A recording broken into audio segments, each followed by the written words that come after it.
ஆயுள் தண்டனை கைதி யுவராஜ் கடத்தல் வழக்கில் விடுதலை.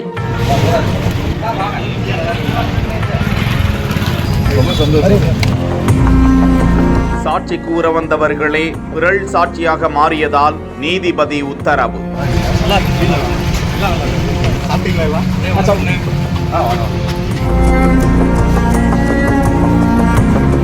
கடந்த 2013ஆம் ஆண்டு நடந்ததாக கூறப்படும் இவ்விவகாரத்தில் ஈரோடை அடுத்த வெள்ளோட்டை சேர்ந்த ஹேமலதா பாலாஜி என்ற இளைஞரை காதலித்து திருமணம் செய்து கொண்ட விவகாரத்தில் சரவணனுக்கு பழக்கமான அமுதரசன் மற்றும் தீரன் சின்னமலை கவுண்டர் பேரவையின் தலைவர் யுவராஜ் ஆகிய மூவரும் உதவி செய்வது போல் கடத்தி சென்று பின்னர் 3 லட்சம் ரூபாய் கேட்டு மிரட்டியதாகவும் கூறப்படுகிறது. அங்கிருந்து தப்பிய ஹேமலதா பாலாஜி தம்பதி தங்களை யுவராஜ், அமுதரசன், சரவணன் ஆகிய மூவர் கடத்தி வைத்து பெற்றோரிடம் பணம் கேட்டு மிரட்டியதாக காவல் நிலையத்தில் புகார் அளித்தனர்.